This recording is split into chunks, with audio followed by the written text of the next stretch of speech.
Okay, nobody asked for this video, so I'm going to make it. I call it $5 MIDI cable versus $20 MIDI cable.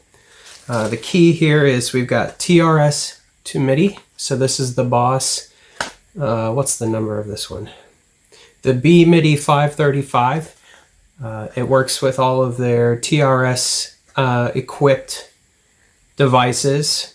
So that would be the Boss OD-200, the DD 200, the EQ probably, and the modulation pedal. That's a 200 series. So it should work with all of those.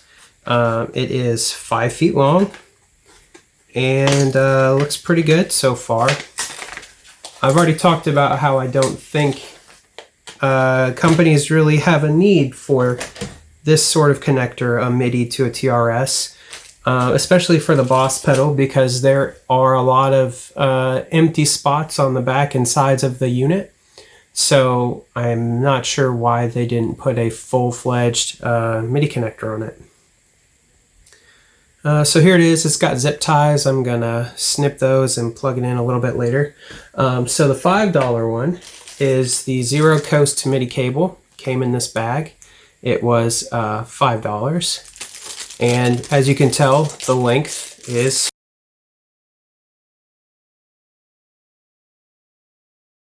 one more thing I want to say about TRS MIDI. I just ranted for about 5 minutes and I realized the camera was not recording in video mode, it was photo mode.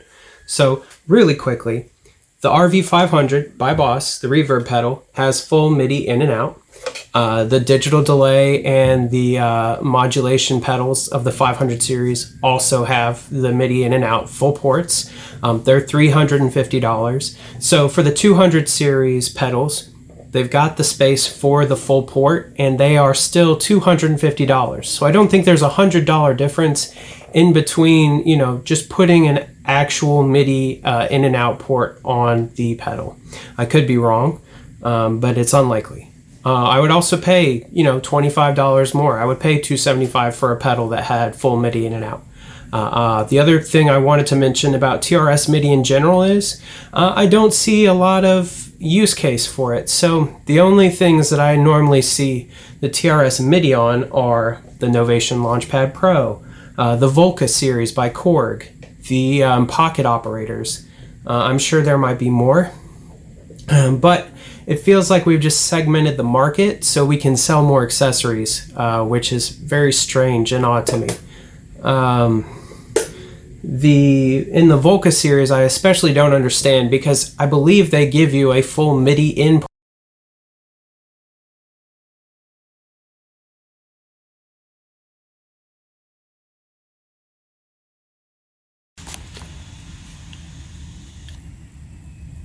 Alright, so we're starting now.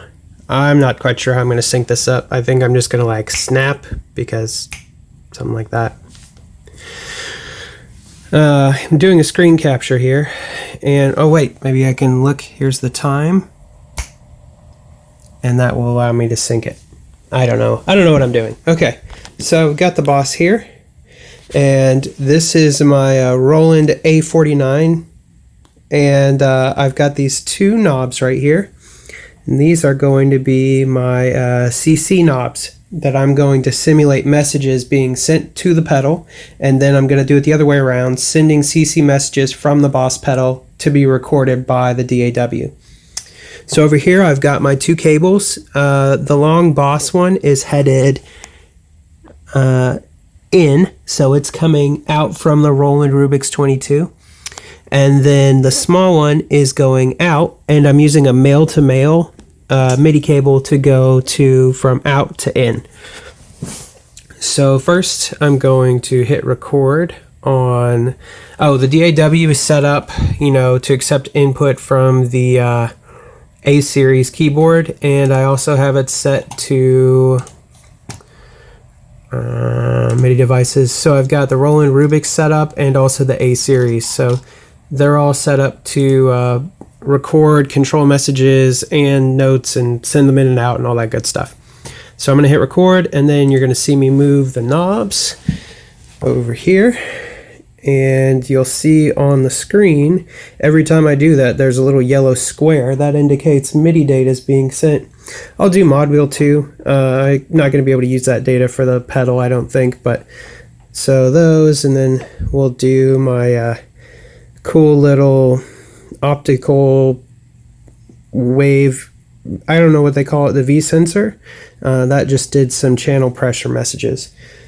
So now let's go over here, and if I look in the event viewer of the MIDI, you can see I sent on channel 1 I sent a CC message, and these are the values.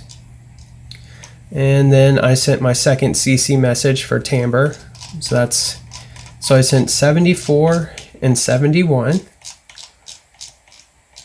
And then there's the mod wheel, which we're going to ignore, and there's the channel pressure, which we will also ignore because I'm not mapping that to anything. So now that I have these, I've got to set up my pedal. So if you push down memory and parameter on the boss pedal, oh, that's not great. Hang on, let me move this ring light a little bit. Move it like that. Is that a little better? Let's just turn it down a little bit. Yeah, there we go. Okay, so if you push parameter and memory together, you're in menu mode, and I'm going to pull up on the computer what the settings mean. So STR is structure, blah, blah, blah. The one I'm looking for is, the first thing you want to set up is your MIDI receive and transmit channel, so R channel and T channel. So I use parameter to scroll, and to select a value you click in. R channel is set to 1, T channel is set to 1, so those are good. And then the next thing I want to look at is specify whether program changes are received or not, and whether or not they're sent out. So I want to set both of those to on, so those are working. And then the next two are for control changes, which is what I want. So yes, I want that on, and I want that on, so they're both on. And now the next set of effects is going to be the CC numbers that you want. So the first one is drive, then you have level, low, middle, high. I'm just going to do drive and level. So drive, I'm going to set to 71. And then level, I'm going to set to 74. Okay. And then I want to go to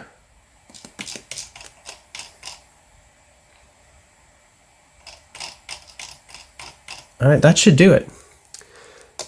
So now, that was one way to do it. The other thing I want to do is I want to record MIDI being transmitted by the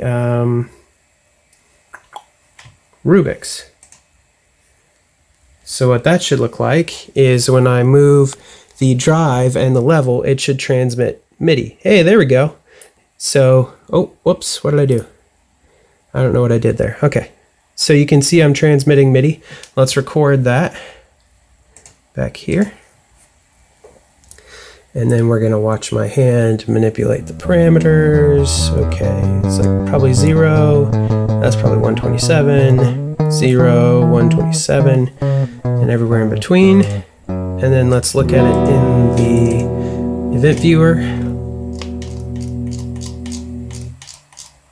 Yep, we're sending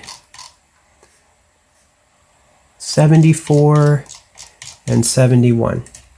So that should correspond with what we sent out, along with what we sent in. So the next thing I have, because that was just a proof of concept that the MIDI is being transmitted, so now I'm going to be playing this MIDI back, not this one. And what it should do is change the drive and the level, assuming that will work. So we're going to set this one to play back, and it should be recording the output of the left channel of this guitar into my stereo track. That should probably work. Let's see if it actually works. And nothing is happening, indicating I did it wrong. Okay, let me check my channel routing again. Got that item. Input mono, Rubik's 1. I've got my output here. Oh, I've got to turn my output of my monitor up. That's what I'm missing. Okay. If you do something like this, which I do not recommend, putting the output of your monitor into the input of your pedal, make sure you leave the record monitoring off, or you'll get a feedback loop like that. So now let's try this again and record.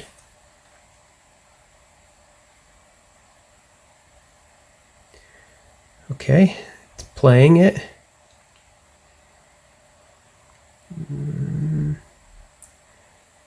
Can't really tell if it's doing anything.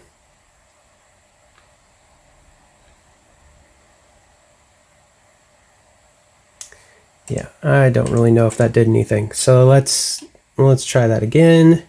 And this time, let's make sure I've got my output of my track set to, yep, that'll do it. I didn't have it set to go out to channel 1.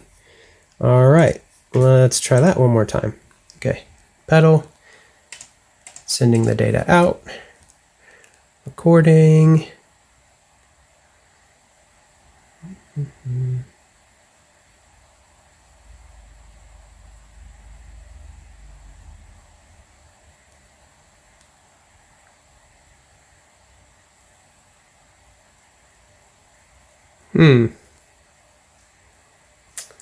So either it worked, but my data was really quiet. Oh yeah, that's very quiet. Yep, that'll do it.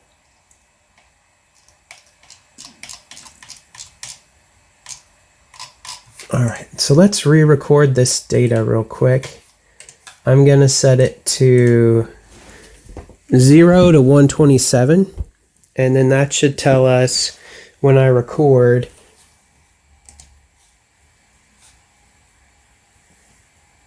that should at least give me some extremes so we can kind of see exactly what I'm doing.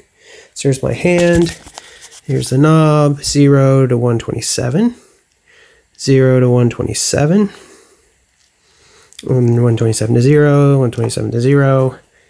We'll see if that did anything. What's that look like?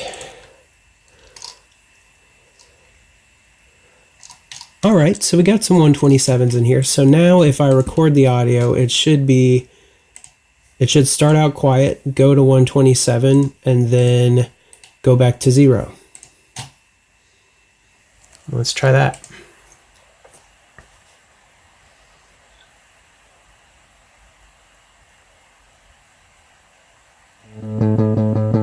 Yep, there it spikes. There it is. Oh wow, that's loud. And then I turned it back down to nothing. Okay, so it's working. Pretty neat. So now that we have all of that, I can either use this as a MIDI controller, or I can use it, more likely, I'm just going to stick it on the floor, turn it on and off with my foot when I need it. And I'm going to set up some sort of chain. I'll probably do a splitter on my output of my Rubik's so that I can still send to the monitor. And the other one is going to go into the input of here. And then I'll just loop the audio in, and I will control the parameters inside Reaper.